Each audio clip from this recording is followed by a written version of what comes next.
By Ram Trucks, America's best light-duty pickup for new vehicle quality.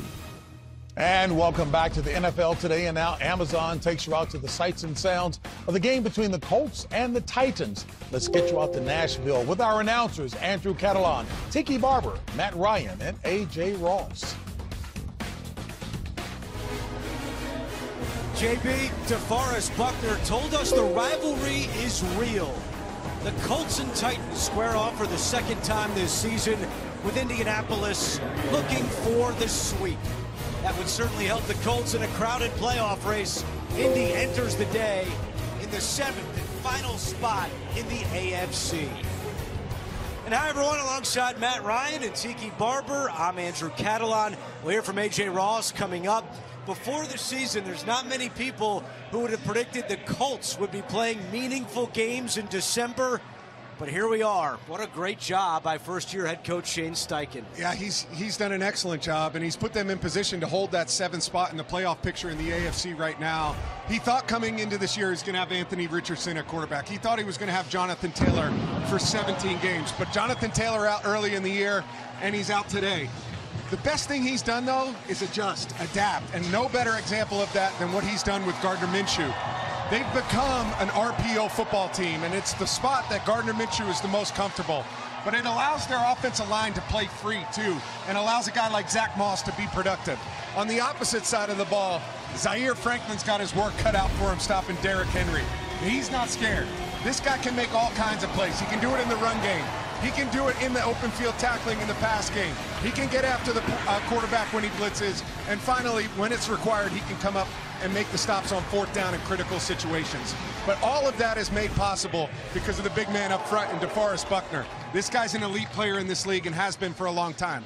They miss his buddy Grover Stewart, who's out with suspension, but he's picking up the slack both in the run game and in the pass game. As for Tennessee, Will Levis burst onto the scene with 4 touchdowns in his NFL debut, but only 2 since then. What does he have to do to get it going again? I think he needs to get more aggressive. Early on in this season, Will Levis would take shots down the field any opportunity that he had. That's what led to the 4 touchdowns in his first appearance. His his yards per attempt were 11. They subsequently came back to earth, and he's just stopped taking chances, getting a little bit more conservative. Here's last week against the Carolina Panthers. It's only a 4-man rush. He navigates the pocket perfectly, steps up, but doesn't take the shot to Kyle Phillips downfield. Instead, he drops it off to his tight end, and it's an incompletion, but they ultimately kicked the field goal. It was okay, but not quite good enough. We know what's going to really need to be happening for the Tennessee Titans, and that's Derrick Henry. It's got to be Derrick Henry. 739 rushing yards on the season, which is 5th in the National Football League since 2018. Yards, attempts, touchdowns, he's led them all. He has to be their bell cow. And defensively, they have a dynamic duo up front. Yeah, they really do. Danico Autry and Jeffrey Simmons have been dynamic and dominant up front. They're the only duo in the National Football League with 10-plus pressures or tackles for losses and 5 sacks. They have to get after it if they're going to be productive this afternoon. And AJ, we met with both teams, and the word physical was used multiple times. That's right. Mike Vrabel's main message to his team was to play physical if they want to remain undefeated here at Nissan Stadium, especially in the trenches where the Titans have had 9 different O-line starters and have allowed the 4th highest pressure rate in the league. They're going up against a Colts pass rush that had 6 sacks last week, 36 on the year, and they're tied for 6th best in the league. Vrabel says that physicality is going to be critical in opening up holes in the run game for Derrick Henry and on 3rd down, where he says they can be better from a coaching and a protection standpoint. Thank you, AJ. Round 2 between the Colts and Titans is coming up. It's week 13 of the NFL on CBS.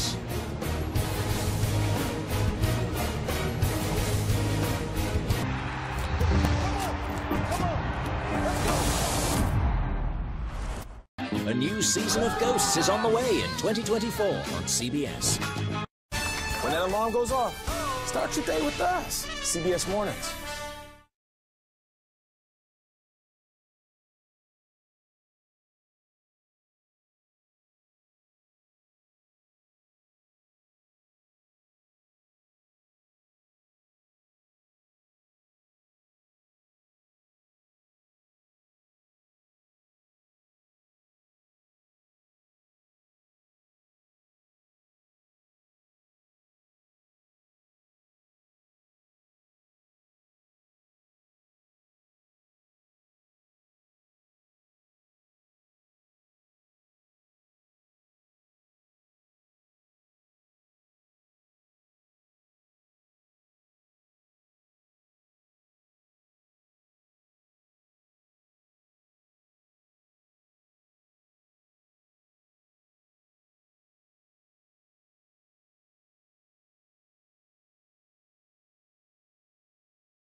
net.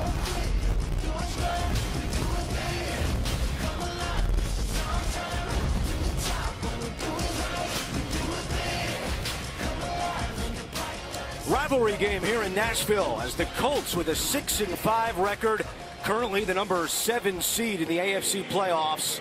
Look for this season sweep of Mike Vrabel and the Tennessee Titans. Gorgeous December day, temperature 56 and rising, wind out of the west at 11 miles per hour. Colts won the toss. They have elected to defer, so Tennessee will get the football to start this one, and we're underway. A short kick. Tajay Spears from the 15. And Spears trying to get to the outside at the 30 and gets up to the 36-yard line. Tackle made by Darrell Baker, but good field position coming for Will Levis after a 21-yard return. Yeah, and I think if you're the Tennessee Titans, that's exactly what you want. You've got an offense that you're trying to get into rhythm, and you start with really good field position. I think they've got to run the football today well, Tiki, in order to be successful, and they've got to find a way to get Will Levis into a rhythm. The Colts play 87.5% zone coverage. Nothing better for a quarterback than to get into rhythm versus zone coverage. A couple of yards. Tennessee gets Traylon Burks back today. He has missed the last 3 games after the concussion he suffered on that Thursday night game against Pittsburgh. So Burks, a weapon back on the field for Levis and the Titans. Yeah, but you're right, Matt. You get the ball to Derrick Henry. Just watch out for the red sleeves coming downhill at you. It's going to be early and often, I think, for the Tennessee Titans to get him the ball and put some pressure on this Colts defense. They fake it to Henry. Levis on the move. Wide open. Okonkwo. Up to 30. Still going. Okonkwo finally pushed out of bounds. E.J. Speed knocked him out. But Chig goes for 37. Yeah, they go right away with the action to Derrick Henry and find Chig Okonkwo flying wide open over the middle of the field, but really good design. And Tiki, I think the Colts are thinking exactly what you were thinking. It's going to be a steady diet of Derrick Henry all day. Tim Kelly does a good job of designing that, planning that early on, using a little misdirection, getting Will on the edge and being able to throw that ball over the middle. Good design by Tim Kelly. And this is the Will Levis we saw early in the season, taking big air shots downfield. Fake it to Henry again. Levis with time, looking for Okonkwo, and it's incomplete. Tight coverage by Julian Blackmon. So we take a look at the Indianapolis defense, and we already highlighted him in the open. Zaire Franklin having a fantastic season for the Colts. 3rd in the NFL in tackles with 124. Yeah, he's kind of the tone setter for this defense, and he does an excellent job in all phases, right? He takes pride in being a complete linebacker, does it in the passing game, does it in the run game. Extremely physical player for the Colts.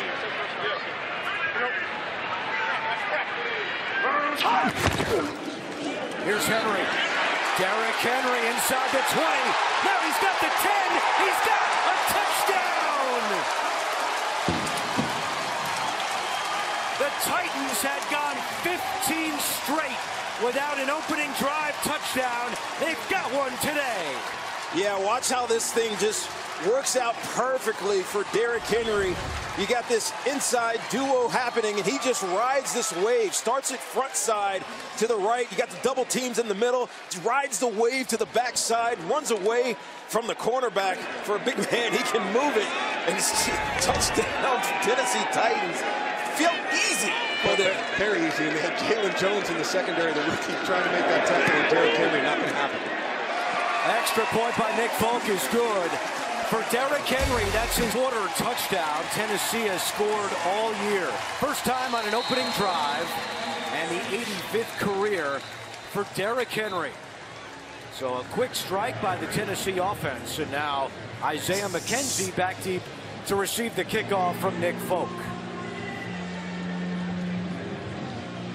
Tiki mentioned it in our open, but Derrick Henry only had 43 yards rushing in the first meeting against the Colts. He said that when he sees that stat line, he cringes, and he knows he has to be better. Well, he's already got 25 yards rushing and a touchdown on the first drive. Yeah, we also talked about how he gets stronger as the year goes on. 4.7 or 8 yards per carry in November. Well, once he hits December, it's 5.5 yards per carry. So as other teams and defenses and players are breaking down, he's just getting stronger and stronger as the year goes on. He's built for the long haul, man. There's no doubt about it. And he's done it his entire career, just been an incredibly effective player late in seasons.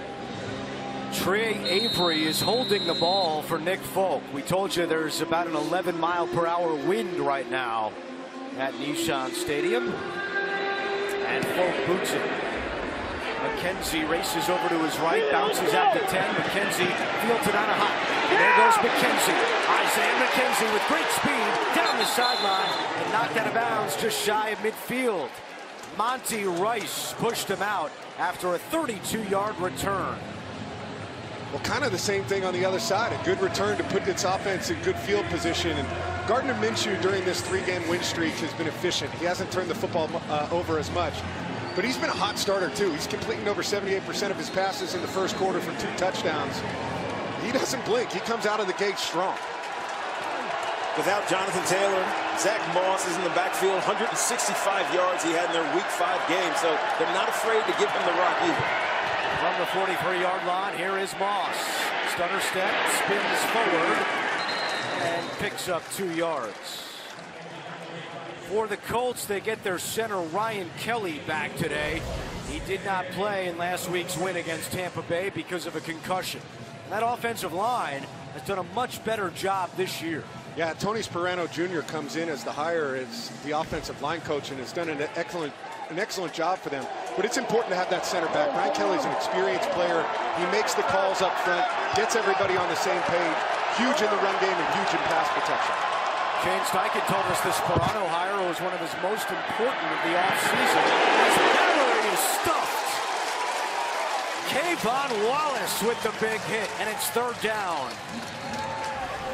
Well, we talked about some of the RPO action that they have right here, and this is it. They're throwing this outside as a late flag comes down. We'll see if that was on the defense, but a good physical hit there from Kayvon Wallace. Yeah, flag came out well after the play was over. Our referee today is Craig Rolstad. Unsportsmanlike conduct, defense, number 35, taunting. It's a 15-yard automatic first down. That is number 35's first penalty of this type in regards to disqualification.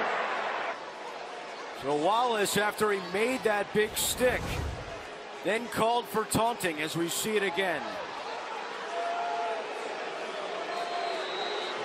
And went right over toward the Indianapolis sideline, pointed his finger, and that's going to bring the flag every time.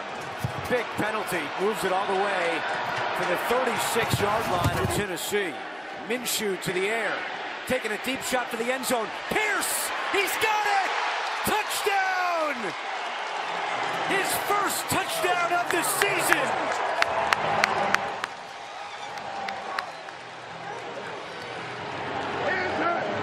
Gardner Minshew said, we got to get Pierce going, maybe a deep shot early. Well, there's the deep ball early to Alec Pierce. As you're going to see right here at the end, he does a great job of getting both feet down, dragging that for just a little, make sure it's a touchdown, but I think both feet were down there before. Yeah, I think the first one was down when he first caught it. Second foot got down, and he also dragged it before he stepped out of bounds. So both teams strike on their opening drives. We've had 7 plays and had 2 touchdowns. Minshew to Pierce, and we're tied at 7.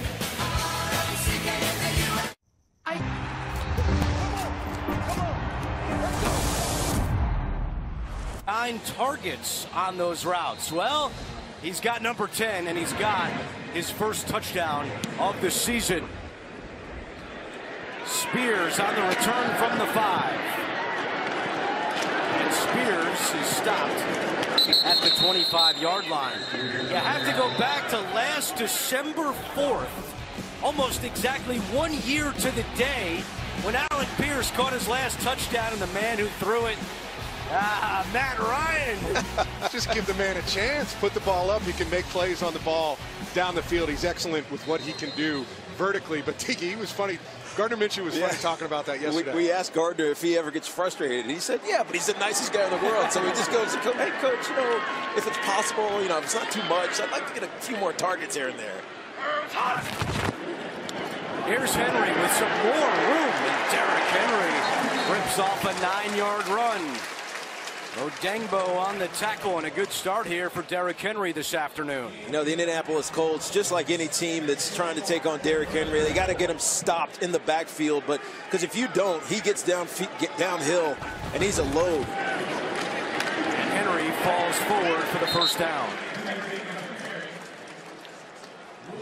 So we talked about DeForest Buckner to start this game, and if those guys up front, him and those other guys up front, don't get penetration, it could be a long day for them defensively, with Derrick Henry getting to the second and third levels where, as we know, Matt, business decisions get made sometimes. Yeah, and you've got to stop Derrick Henry early. Yeah. You know, you can't let him get into his runs because he's so physical when he gets into that 3, 4, 5 steps.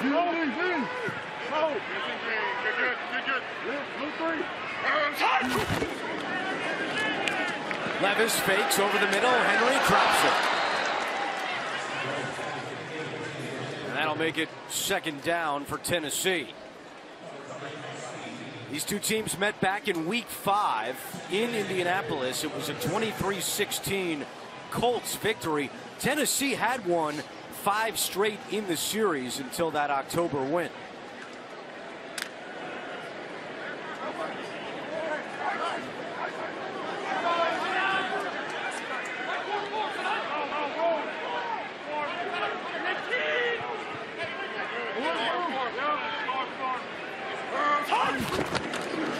Here's Henry trying the right side, and he's tackled at the 41 by Blackman. A 5-yard pickup for Derrick Henry. For someone who's just 250 pounds, he's so nimble as well. Just watch him get in the air and cut right behind the defender. Almost comes out of that thing. And he eats up yards when it doesn't even look like he's getting 4 or 5 yards right there. But to him, you have to stop him early. And if there's not penetration in the run game, he's going to get a momentum going. It's tough to bring down. Tennessee 5th worst in the NFL converting third downs this year. Just 31%. 3rd and 5. Levis steps up to elude the rush. He's going to keep it himself up high and hit hard. And with that spot, he's got the first down. And the fans love it in Nashville. This place has come to life, and sometimes you need to do this as a quarterback. Set the tone. I'm not sure I ever did this in my life, but he goes up and goes after it to get this first down early in the game, setting the tone as a young player. I don't know if you had biceps like that either, Matt. Oh, no, not even close. Not even close. Well, Mike Vrabel has talked about Will Levis's toughness. We've met with him a couple of times now. He doesn't seem to be intimidated by much, and he certainly was not scared running on 3rd and 5. Play clock at 1. Here's Spears. Across midfield. And he takes Kwity Paye for a ride with him to the 46-yard line, a gain of 8. You can see what the game plan is here for the Tennessee Titans. They're trying to get to the edges, and they're collapsing down the edges. Nick Westbrook-Ikhine collapses the edge, so it leaves the corner on an island against the running back. With Derrick Henry, he could run around you, run you over. With Tajay Spears, he just sticks his foot in the ground, gets north and south, and picks up 7 yards. This is an area in the field you got to watch out for maybe a deep shot. 2nd down and 2. Levis steps up, looking deep. There it is for Chris Moore. What a catch! And he dropped it coming down. There's also a flag down. Moore came down with it, could not secure it. Darrell Baker had the coverage. And meanwhile, back at the line of scrimmage, here's Craig Rolstad. Holding. Offense, number 55. It's a 10-yard penalty. 2nd. That's on the center, Aaron Brewer, but certainly Tennessee was looking to take that shot. Yeah, it's the logo part of the field, right? When you get right to that middle of the field, it's the logo area that teams like to take shots, particularly in that 2nd and short. When you've got an efficient play on 1st down, you get into 2nd and 5 or less, you feel pretty good about it going down the field vertical, because if you don't hit, you're still going to be in 3rd and 5. What you don't expect is a penalty to push you back now and put you at 2nd and 12.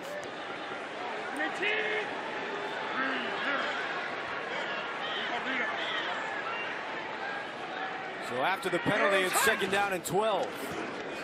Levis pass deflected at the line. 3rd and long as we check in with New York. An NFL Today update with JB and Nate.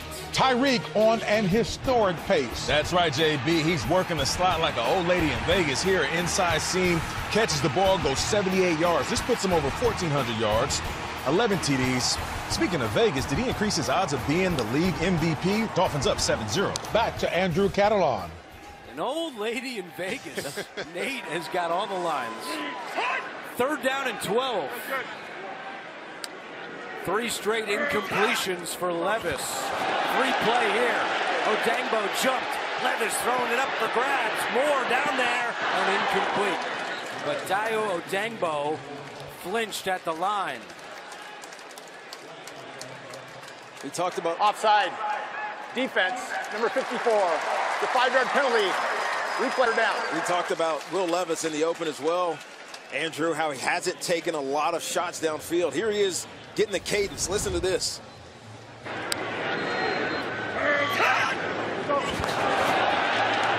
This is what you want to see from a young player. It's the growth and development. A young guy that's making 6 starts now, coming out, starting to feel himself a little bit, using some more cadence and understanding we got the penalty, take a shot down the field.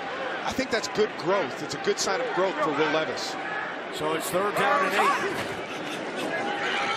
Levis looking sideline. Hopkins incomplete. Threw it over his head. Baker had the coverage, and on 4th down, Mike Vrabel will send out his punter. Yeah, Will Levis was hot right there. They've got the go route to DeAndre Hopkins right here. He gives a little stutter off the ball. It looks like it's a little bit of a hold, and maybe that's what Will was thinking, but the two of them not on the same page with where they wanted to locate that football. Ryan Stonehouse having a great year as the AFC Special Teams Player of the Week. However, one area he's looking to improve upon is cutting down on the touchbacks, and this is an area in the field where he has to be careful. He leads the NFL in touchbacks this season. McKenzie is back deep. McKenzie lets it go, and it's another touchback for Stonehouse. That's his 10th of the year. And the Colts will... About the release, maybe stuttering off the ball. You're expecting things on time. But I also think you need to pick your battles as a quarterback. It's early in this ball game. And you want, your Hall of Fame type receiver to be feeling confident. Josh Downs on the reception, picks up 5. Big injury update. Here's AJ. Andrew Colts right tackle Braden Smith has a knee injury. His return is questionable, so that's why Blake Freeland is in the game right now, guys. All right, AJ, thank you. Smith has missed 4 games this season between hip and wrist injuries, and currently not on the field for Indianapolis. On 2nd and 5, here is Moss. And Zach Moss comes close to a 1st down. Might be a half-yard shy. Jack Gibbons on the tackle. So Jonathan Taylor out today, had surgery after injuring his right thumb last week against Tampa Bay. They did not put him on IR. They're hopeful he'll come back in the next 3, 4, maybe 5 weeks. And Gardner Minshew told us there's not one guy who can replace Jonathan Taylor. We all have to raise our level. Let's see what they can do on 3rd and 1. But they're supremely confident in Zach Moss.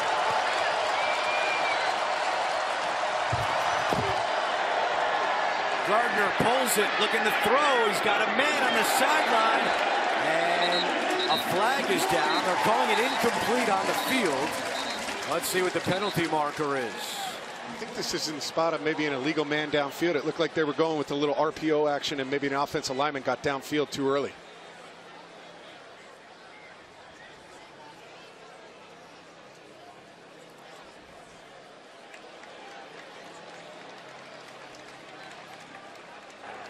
Ineligible man downfield. Offense. That penalty's declined. Result of the play is 4th down. Yeah, I think that was on Blake Freeland. Number 73. Yes, they just announced that number 73, Blake Freeland, who just came in. You got to wonder if he's used to all of these RPOs and there's a rhythm and a timing. Yeah. And Gardner Minshew held on to that ball long, but it's interesting. We talked to Shane Steichen about 4th down situations yesterday and being aggressive. Not choosing to do it here, backed up at the 30-yard line.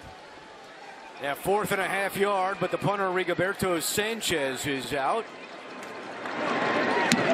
Eric Garrer is the deep man for Tennessee from his own 18-yard line. Garrer makes 2-men miss and then crunched just shy of the 30 with 6:58 to go. Tied at 7 on CBS. She got to see him play his first game as a captain in 2020 versus the Jets, and he was glad she saw that moment. No doubt he's still making her proud. Yeah, no doubt, AJ. Thank you. Having a fantastic season. Zaire Franklin out of Syracuse. Will Levis throws to Spears, and Spears gets up to the 38-yard line. Just trying to get ahead of Matt Ryan for the inevitable Harold Landry BC comment that's on the horizon. How did that UVA-Syracuse basketball game go? Well, that was a different sport, Tiki. That's all right. Just making sure. Hey, just to circle it back, though, the My Claws, My Cleat thing is really an awesome initiative that the NFL has done. And I always took pride in it as a player of having different things to put on your cleats to represent great organizations that are doing awesome work in different communities. Yeah, I love the breast cancer awareness. My mother is a 26-year survivor. Here's Derrick Henry. And we'll see where they spot it. Very close to a first down. No signal yet. Now we do have a signal, a first down for Tennessee. A Tennessee team that has gone 4-0 in this building and 0-7 everywhere else. Kind of a strange deal. It's good to be home if you're a Titans fan. It's good to be here. I think this offensive line, though, is the story of the early game right now. They're playing well up front, pushing the Colts defensive line off the ball, allowing Derrick Henry to get into a flow in the run game. Right back to Henry. Oh, and he is hit hard. E.J. Speed coming up to make the play. A loss of 1. And on cue. Yeah. Stone in the run game. Well, I mean, look, we tell you what needs to be done to stop Derrick Henry. You have to sell out. You have to be aggressive, either shooting gaps as a D lineman or seeing holes and meeting the defender or meeting the running back in that hole as a defender. And that's what E.J. Speed did there. So Derrick Henry can't get an idea of what he wants to do with his feet. When you have great running backs, quick penetration stops the run game. And the Colts did a great job of it right there. Henry, a little more daylight here. And he brings it up to the 44-yard line.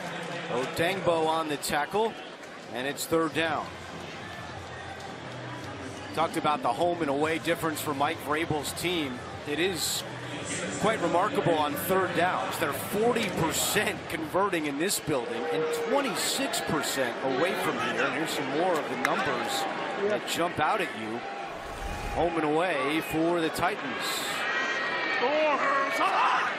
And it looks like the left tackle, Jalen Duncan, jumped early. False start, offense, number 79, 5-yard penalty. Still 3rd down. That's the rookie left tackle, a 6th-round pick out of Maryland, making the start for the 2nd consecutive week. That was funny. You heard Samson Ebukam just say, false start. False start, false start. You can tell, though, it was in the plan for the Tennessee Titans to come in and use cadence, understanding that the Indianapolis Colts have been good rushing the passer. I think 6 sacks last week. They've been getting after it. You have to find different ways to neutralize that if you're a quarterback. That's the 20th false start of the year against Tennessee, 2nd most to the NFL. Levis hit as he throws, and it's, for the moment, a loose football. Julian Blackmon had it. We'll see if they call an interception. Then now Levis is going to run with it because there was no whistle. Levis to the end zone. There was a lot. On this play. Okay, first of all, is it an interception? Yes. That's what you have to look at. And it looks like he has his hands under the ball. It's hard to tell whether or not it hits the ground. But then he gets up and runs with it. So we've got to sort out, is it an interception? Is it a fumble? Was he touchdown? Was there a whistle? I don't think I heard a whistle, but we'll give Will Levis credit. I know you coach 5-year-old flag football. It's kind of similar to what we just saw here. Yeah, a jumbled mess. Yeah. That is exactly what 5-year-old flag football is like. But we'll see right here. It's like it looks like he gets both hands underneath. It looks like a clean interception. And then he gets up, ball comes out. I mean, what awareness by Will Levis. Falls on it. That's Julian The ruling on the Blackmon. field, The original play was a fumble recovered by Indianapolis, fumbled back to Tennessee. It'll be 1st and 10, Tennessee. He meant interception. No, fumble. I don't know if they're calling this maybe this attempt to throw was a fumble. Could be. Let's look at the attempt to throw now. But it went up in the air. Will Levis drops back to pass. His arm gets hit, so is the ball loose? Or did he push it forward? To me, that looks like a forward pass. Yeah. Now, the question then becomes, is it an interception by Julian Blackmon? We have Gene Sarator here to give us some clarity. Gene, what are you thinking? What do you see? I'm going to do my best. What they did, you guys are right on this end now. They ruled this pass by Will Levis was a fumble push forward. I think to it's me, going I feel forward, like he has control as his arm's going forward, guys. So if that's the case, as we watch that replay, now it is whether it was an interception or not. I believe that he did have his hands under from the angles that I looked at. If that was also the case, then you would have an interception, then fumbled by the defense, recovered then by the original offense. We call that an ABA, and then it would be the offensive ball 1st and 10. That's where they are as they ruled on this on the fumble, and I think they're going to stay with this one, guys. Yeah, wow, a lot to sort out there. Thank you, Gene. 1st and 10 for Tennessee. Levis, a screen to Henry. There goes Derrick Henry, tripped up from behind. Julian Blackmon was able to bring him down, but Henry goes for 19. Yeah, this is a crazy little setup here for this screen. You see Derrick Henry just scooting out to the right. We used to call these slip screens. You'd run up, you'd dummy fake to block the defender and just slip behind him. Tennessee runs a little tempo here, right back to Henry. Really going back to that crazy play, the only thing that matters is really the stats, whether it's an interception for Levis and Blackmon, which I know. I'd much rather take the fumble. Yeah, I would fumble all so, day. yeah. I think Will Levis will take it. I like what Tennessee's doing here, though, using a little bit of tempo after some of these explosive plays, these big chunk plays that they've used. They've been a team that hasn't used much tempo all year. On the other side of the ball, the Colts have done a lot of that. But I like kind of changing it up, getting into a rhythm for this offense. The Colts have run the most no-huddle plays this season. 2nd and 10. Levis pressure coming, and he gets rid of it. That was DeForest Buckner bearing down on Levis. And now it's 3rd and long. Yeah, you get this pressure right up the gut for DeForest Buckner. Look, they've done a lot of games up front.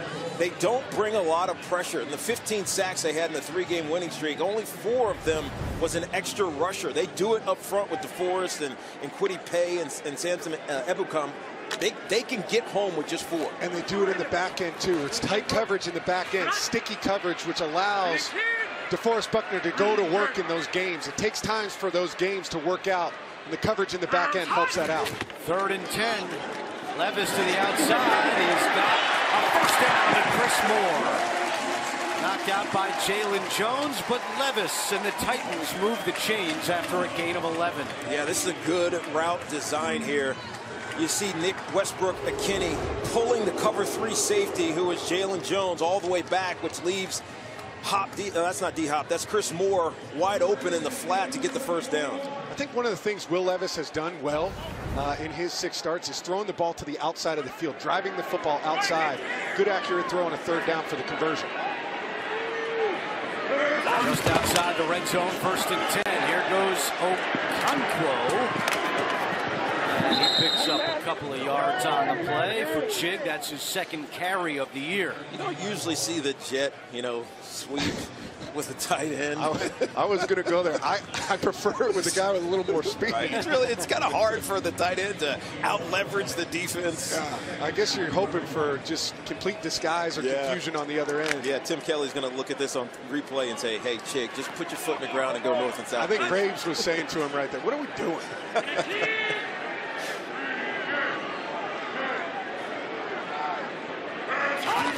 On 2nd down, it's Henry. He's got a head of steam again. Henry out of bounds right near the 1st down marker. This is just a simple outside zone, man. Look how fast he gets to the edge. And he knows it. He sees he has EJ speed out leverage. All he's got to do is get to the corner, maybe turn it. He knows guys are going to go low on him. 100%. And I mean, they had a free runner. Tamiwa Adebawore is coming through free, and Derrick Henry's just got that long speed to be able to get to the edge and make it look like he wasn't even there. Tennessee, 38% in the red zone, second worst. Only the Jets have a lower percentage, but at home, 73%, and away from home, 20%. Levis on the move, throws low and incomplete in the direction of Josh Wiley, the rookie tight end. In the final minute of the opening quarter here in Nashville. Yeah, he rushed this one.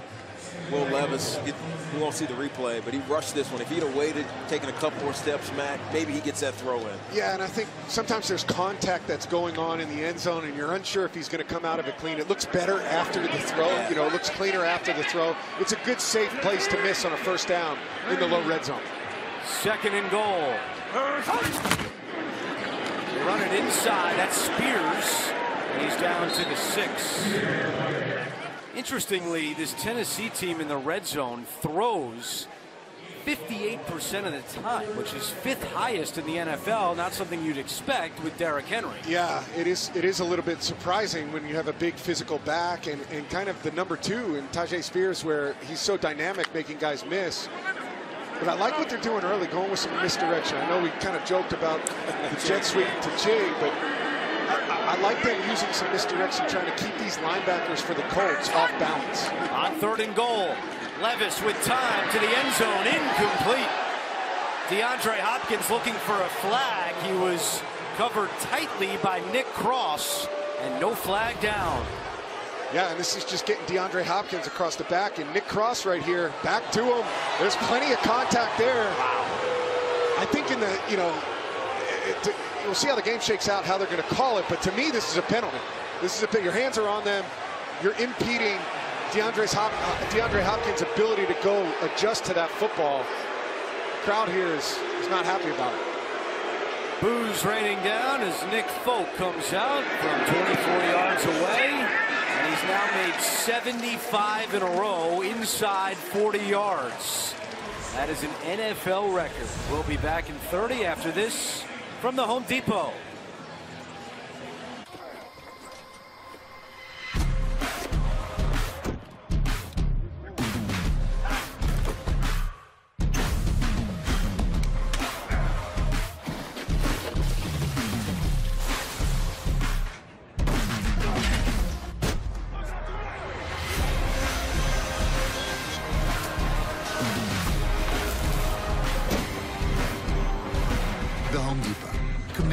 Filling the trades gap.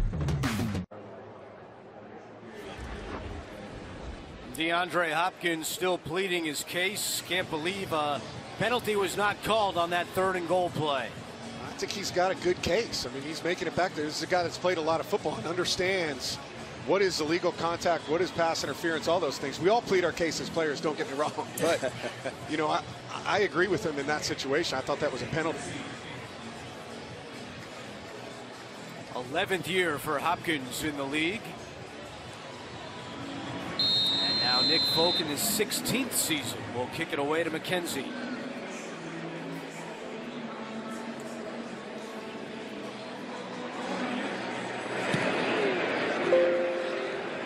McKenzie calls, looked like a half fair catch and then took a knee.